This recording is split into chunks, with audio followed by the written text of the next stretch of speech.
More than 2,000 years ago, ancient Greek divers found something buried deep under the sea, a discovery so advanced it would take modern scientists a century to understand it. It's called the Antikythera Mechanism, the world's first known analog computer. Unlike our digital machines today, this one worked entirely with wheels, gears, and precise engineering, built long before modern technology even existed. For years it remained a mystery. Half of the device had survived, while the other half was lost forever to the sea. The gears on the back hinted at calendars, eclipses, and celestial cycles, but the front, the part that held its secrets, had vanished. That silence lasted 2,000 years, until now. Using modern AI and X-ray technology, scientists have finally pieced the fragments back together, scanning every inch, every inscription, and rebuilding what time had destroyed. And what they found changed history. Because this wasn't just a relic. It was a machine that could predict the future, tracking the movements of the sun, moon, and planets with incredible accuracy. It all began in the spring of 1900 when a group of sponge divers set sail across the Aegean Sea. Their captain, Dimitrios Kontos, and his crew weren't looking for treasure, just sponges to sell, but a violent storm forced them to anchor near a small island called Antikythera between Crete and the Peloponnese. To pass the time, one of the divers, Elias Stadiatis, suited up in a heavy diving suit and went overboard. He sank to about 150 feet, and what he saw stopped his heart. All around him were shapes that looked like human bodies, frozen, twisted, and lifeless. Panicking, he pulled his rope and shot back to the surface, gasping for air. When he told the others what he'd seen, they thought he'd discovered a ship full of dead men. But when the captain dove himself, he realized the truth. They weren't bodies. They were statues, massive bronze and marble figures from the ancient world.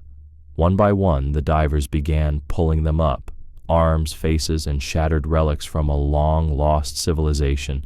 This was the beginning of Greece's first ever underwater archaeological excavation. Over the next year, the Greek Navy joined the mission. Together, they recovered statues, coins, jewelry, and fragments of bronze, all from a shipwreck that had been lying untouched for 2,000 years. But among all the treasures sat a strange lump of corroded metal and wood. At first, it didn't look like much, just a chunk of rusted debris.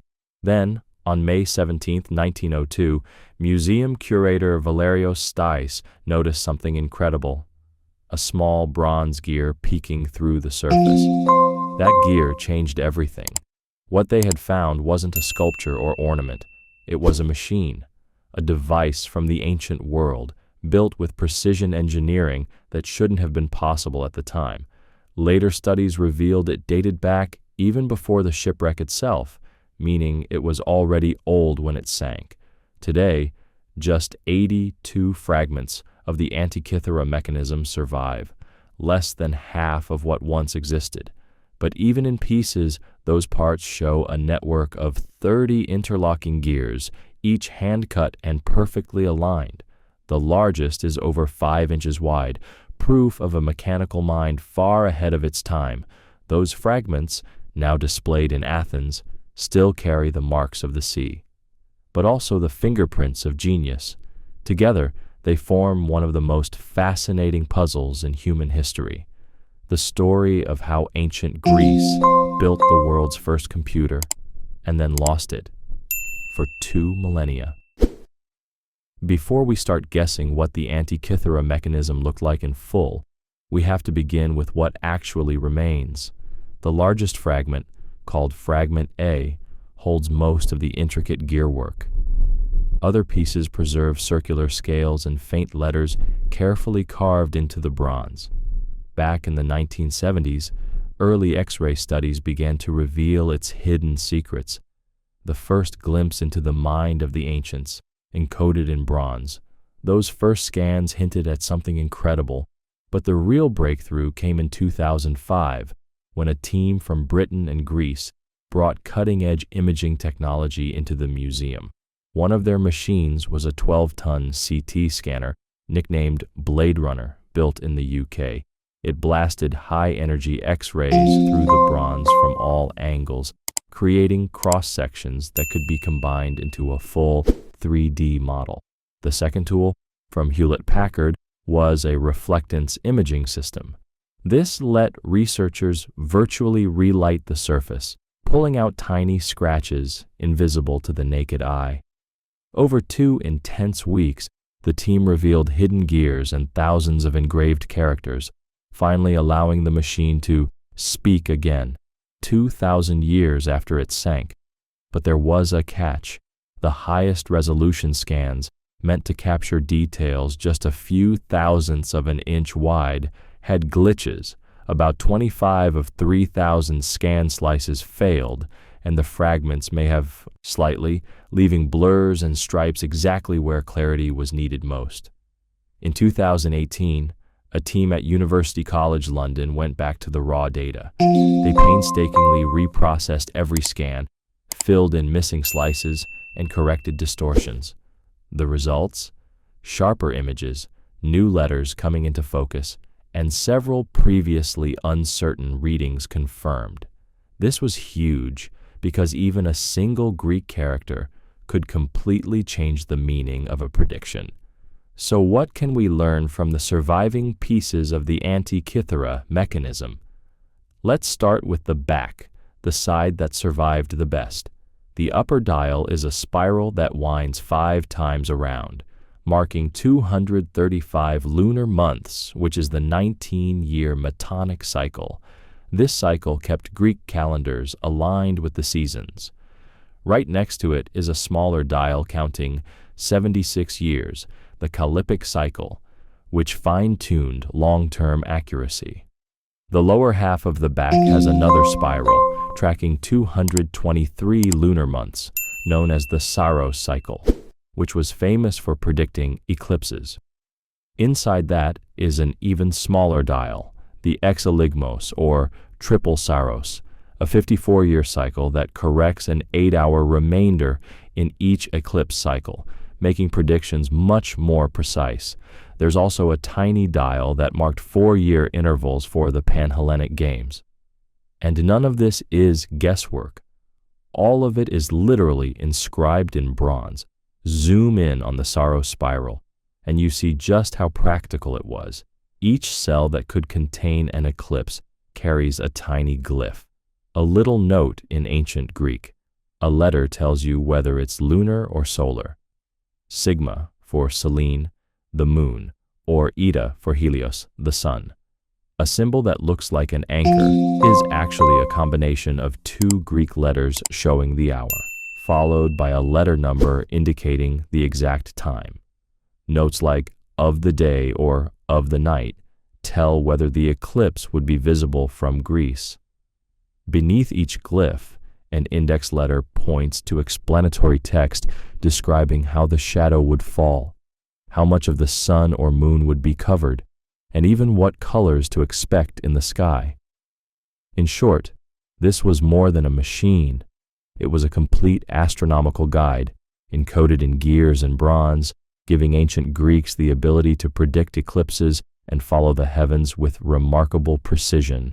Imagine turning the crank to a specific month and seeing the dial flag an eclipse, then reading the exact type, timing, and description. For a device built in the 1st century BC, that's absolutely breathtaking. The back of the Antikythera mechanism revealed the full set of month names on the Metonic dial, but they didn't match the Athenian calendar we know today. Instead, these months came from the Corinthian family of calendars, used in Western Greece, particularly in Epirus and Corcyra. Scholars now believe the sequence fits the Epirot calendar, possibly tied to the colony of Ambracia. Calendars aren't just timekeepers, they're cultural fingerprints.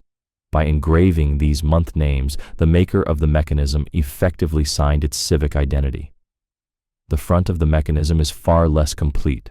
Most of the gears and plates that once stood proudly above the mainframe are gone, leaving only fragments of the cover plates. Even so, these surviving lines are invaluable. In 2016, researchers published a critical edition of what they called the front cover inscription. These texts aren't poetic riddles. They list the precise planetary relations for each of the 5 known planets: Mercury, Venus, Mars, Jupiter, and Saturn. The inscription details exactly how many synodic cycles, or phase returns relative to the Sun, correspond to whole numbers of years and full revolutions through the zodiac. In other words, the cover laid down the ratios that the missing gear trains had to reproduce. When it says that a planet completes a certain number of cycles after a set number of years, that's not a hint. It's a requirement. Any reconstruction of the front must follow those rules. Rebuilding the missing half was no easy task. The surviving gears show what techniques the builders used. The inscriptions dictate the mathematical cycles that must appear, and the physical frame sets hard limits on how many wheels and tubes can fit without colliding. A successful reconstruction had to satisfy all 3 constraints at once: mechanical, mathematical, and spatial. Researchers approached the rebuild step by step, using the gear counts, tooth sizes, surviving inscriptions, and the bronze framework to recreate the half that no longer exists. Artificial intelligence gave them a significant head start. A model called Ithaca, created by DeepMind, was designed to restore broken Greek inscriptions. On its own, Ithaca predicts missing letters with about 62% accuracy, but when combined with human historians, accuracy rises to more than 70%. This combination of technology and expert knowledge allowed the missing front of the mechanism to slowly come back to life. Ent gearing had to match. Cleaner, more confident readings helped narrow down the design possibilities, cutting down guesswork and guiding the rebuild. The first person to show that the front could be more than a thought experiment was Michael T. Wright in the early 2000s. As a curator at the Science Museum in London, Wright hand-built working models of the mechanism. He introduced epicyclic gearing, where small gears mounted on arms orbit around larger ones to replicate the uneven motion of planets. He also used the pin and slot mechanism, where a pin moving inside a slot forces a follower gear to speed up and slow down smoothly.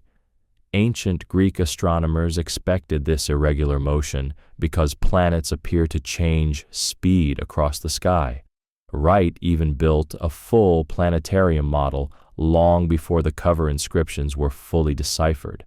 It wasn't perfect, but it proved that the front could carry planetary motions using techniques available to the ancient Greeks, moving the debate from maybe to yes, we can do this. Later teams built on Wright's work, and the decisive leap came in 2021 when a team from University College London unveiled what they called their model of the cosmos. This wasn't just a digital animation or a concept sketch. It was a full reconstruction of the front, built to obey the hardest rules. It had to fit within the physical limits of the surviving frame, reproduce the exact integer ratios carved into the cover, and function using only techniques known to the ancient Greeks.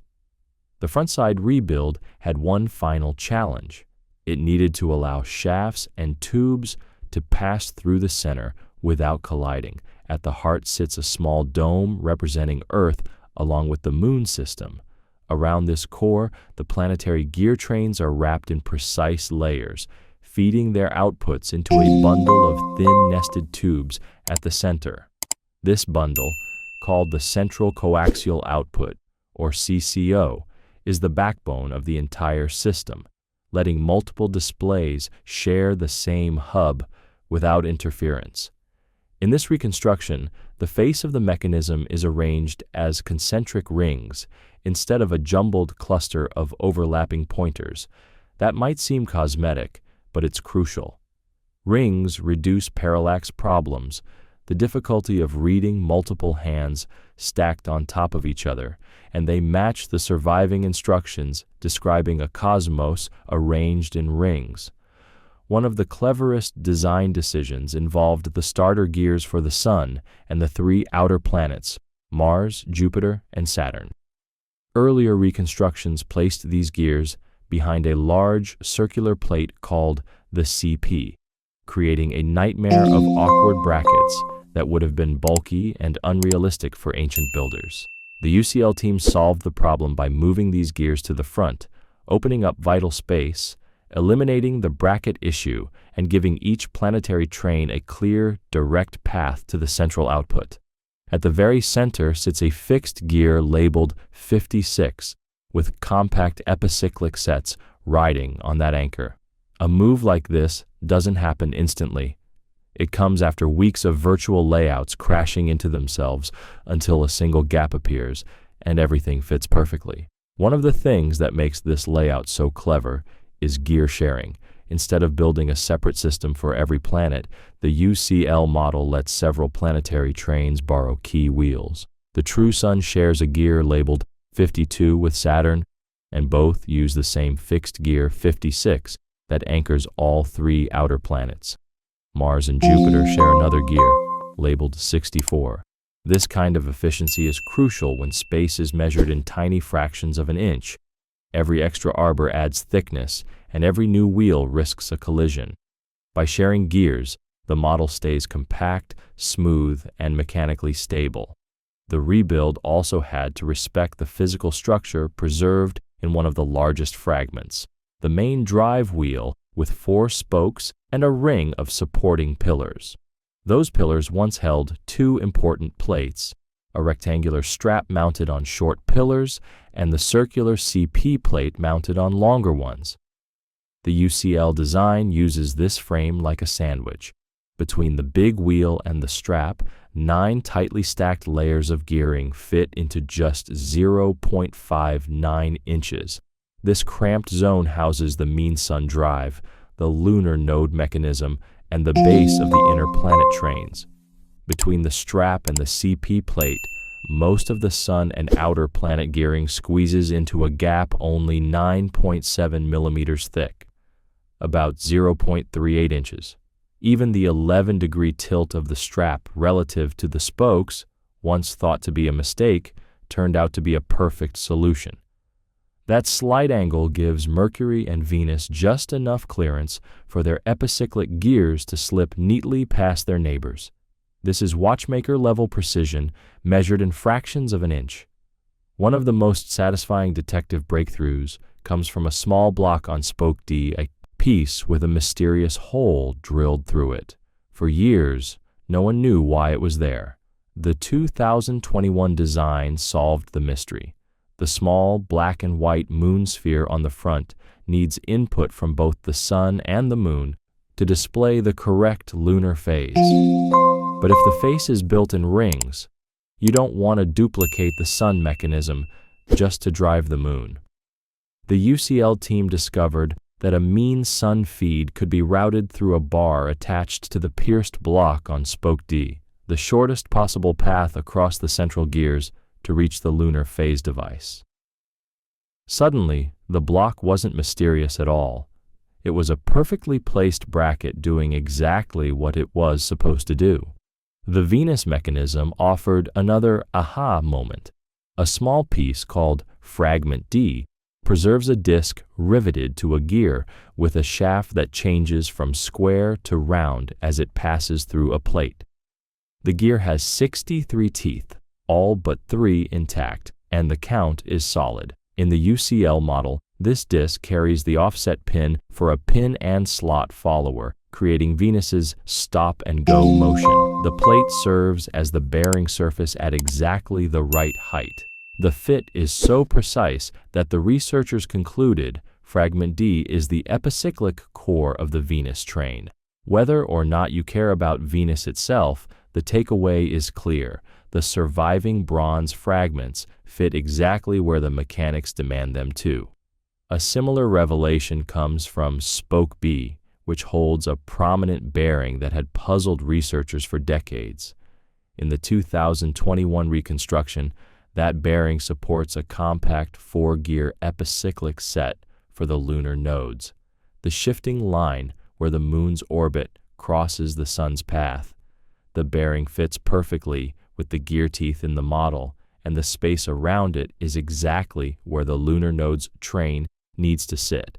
The gear count is surprisingly simple and elegant. Behind the rear plate, the surviving system already contains 35 gears. The 2021 model adds 34 more in front to drive the cosmos. That gives a total of 69 gears, just enough to fit inside the bronze frame, with each gear's tooth count carefully accounted for. Under the hood, each planetary train was designed to be as lean as possible. The true sun uses only 3 gears. Each of the outer planets, Mars, Jupiter, and Saturn, runs on a compact 7-gear epicyclic set. The inner planets, Mercury and Venus, use 5-gear trains with pin and slot followers for their stop-and-go motion. When the central hub is blocked, small tricks like a pierced block and a crossbar, similar to the mean sun bar on spoke D, let the gears hop over obstacles. These are the tiny, stubborn fixes that real machines require. What makes this 2021 rebuild so credible is that it can be tested. In 2025, a research team ran computer simulations. They used triangular, sharp-edged teeth like those in modern replicas, then introduced tiny manufacturing errors to see what would happen. The results were a warning. The tooth shape itself wasn't a huge issue, but if gear spacing was even slightly off, the system could jam over time. That doesn't mean the model is wrong. It just raises new questions. How precise were the Greeks in cutting their teeth? How exact were their measurements? How smooth was their bronze? This isn't legend anymore. We're dealing with real engineering issues like friction, spacing, and wear, things you can measure and test. With the rebuild working on paper and in simulation, we can finally ask a bigger question. What did the Greeks actually see on the face of this machine? At the center, there's a tiny dome representing Earth.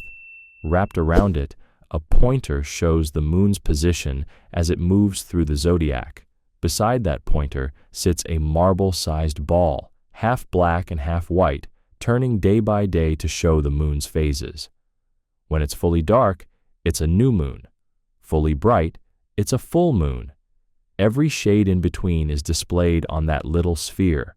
The moon is just the beginning. Around it, 6 slim rings are stacked, each carrying one of the moving bodies the Greeks tracked: Mercury, Venus, the Sun, Mars, Jupiter, and Saturn. Outside them sits a wide zodiac circle, divided into 12 signs, and beyond that, a ring showing the calendar days of the year.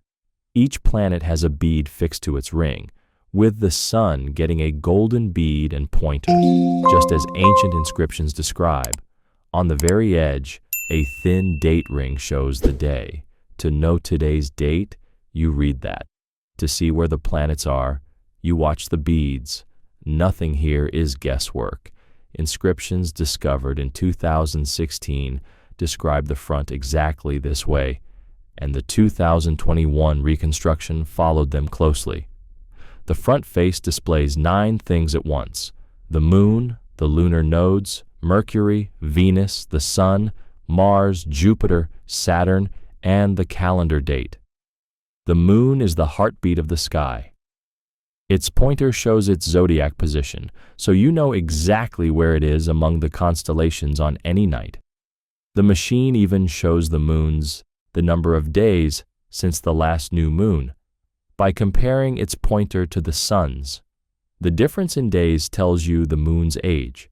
Cicero once boasted of a bronze machine that kept the moon's revolutions behind the sun in exact proportion to the days it lags. That same trick is built right into this device. Day by day, the moon follows the sun across the face of the mechanism. Next comes the sun. Its golden bead glides around the zodiac ring as the year turns. When it crosses the first degree of Aries, spring begins. When it hits Cancer, the summer solstice. At Capricorn, the winter solstice. At Libra, the fall equinox. All of this is visible at a glance. The inscriptions even mention a ray for the sun, showing its blinding presence in the sky, the same effect that hides planets when they pass too close to it. The 2021 reconstruction gave the sun exactly that golden marker. Stand in front of the mechanism, and you don't need a calendar. The sun's beat alone tells you what season it is. The planets each tell their own stories on their rings, and those stories aren't abstract. They're the same milestones ancient observers cared about. Each ring carries markers for events like conjunctions, when a planet is swallowed by the sun's glare, oppositions, when outer planets stand opposite the sun and rise as the sun sets, and greatest elongations, when Mercury or Venus swing farthest away from the sun in the sky. At dawn or dusk, the sky reveals more than just stars. There are the stations, the points where a planet seems to pause and then reverse its path against the background of the stars. The inscription showed that the zodiac scale had small index letters marking such events, and the 2021 reconstruction extended that idea to the planetary rings. On Mars's ring, you can see its opposition mark. On Venus's ring, you see the elongation mark. When the bead reaches one of these markers, you know the phase of its cycle. Then there's a special hand sweeping the dial that doesn't carry a planet at all, a long, serpent-like pointer called the dragon hand. It tracks the moon's nodes, the 2 points where the moon's orbit crosses the sun's path. Ancient astronomers often described eclipses as a dragon swallowing the sun, and here that metaphor becomes mechanical reality. The dragon hand drifts slowly across the zodiac. When it slides beneath the sun's bead and enters one of the triangular windows marked on the dial, the machine is telling you an eclipse season has arrived. Eclipses can only happen when the sun is near the nodes, about twice a year, and those seasons are flagged directly on the face. The dragon hand moves slowly, completing one full circuit in about 18.5 years. That cycle is built into the mechanism. No fragment of a node hand survives, but the way the front and back halves work together makes its presence clear. The dial also worked as a calendar. Around the moving ring sit 2 fixed scales, the zodiac with its 12 signs and the calendar ring with the days of the year. Tiny index letters are scattered along the zodiac, each one matching a line on rectangular panels mounted above and below the dial. These panels hold the parapegma, an ancient list of seasonal sky events such as the first dawn rising of a star or the last evening setting of a constellation. Farmers, sailors, and travelers relied on these markers for timing their work and journeys. The 2016 edition of the texts counted 42 entries spread across the year. To use it, you simply check the sun's position. If its bead sits over a degree marked, say, with the letter K, you look at the parapegma plate for K. That line tells you which star is due to appear or disappear from the sky at that season. The machine and the panels were designed to be read together. A unified sky and time display. Here's a simple walkthrough. You set the date ring so that the calendar lines up with the zodiac. Then, you turn the handle forward until you reach the day you want. Now you read the dial. The golden bead shows you the sun's place. The moon's ball shows its phase. The moon's pointer shows its place in the zodiac. Each planet's bead shows where it stands, and the markers tell you which phase of its cycle it's in. If the dragon hand sits under the sun within the triangles, it's eclipse season. If the sun's bead sits over a degree with a small index letter, you check the parapegma panel to see which star will rise or set in that season. In one glance, you've read the sky. The designers added color and material cues so you wouldn't get lost. The sun's bead was golden, exactly as the inscription says. In the reconstruction, Venus carries a deep blue marker, and Mercury a turquoise one, so the two speedy inner planets don't get lost in the sun's glare. The moon's little sphere is about 1/4 of an inch across, large enough to see clearly, on a face where 9 different readouts are moving at once. Color and size help you keep track. Spend a little time watching each planet, and you begin to feel why this device changes our view of history. Saturn is the slowest, its bead creeping patiently along its ring. Jupiter moves a little faster, but still marks grand reversals. Mars is the star of the show. When its bead hits the opposition mark, it stands opposite the sun, glowing red in the midnight sky, and the dial shows it in the same instant. Venus and Mercury never stray far from the sun. Their key moments are their greatest elongations, when they shine brightest as the evening or morning stars. Thanks for watching. Now check out the videos popping up on screen for more unbelievable stories.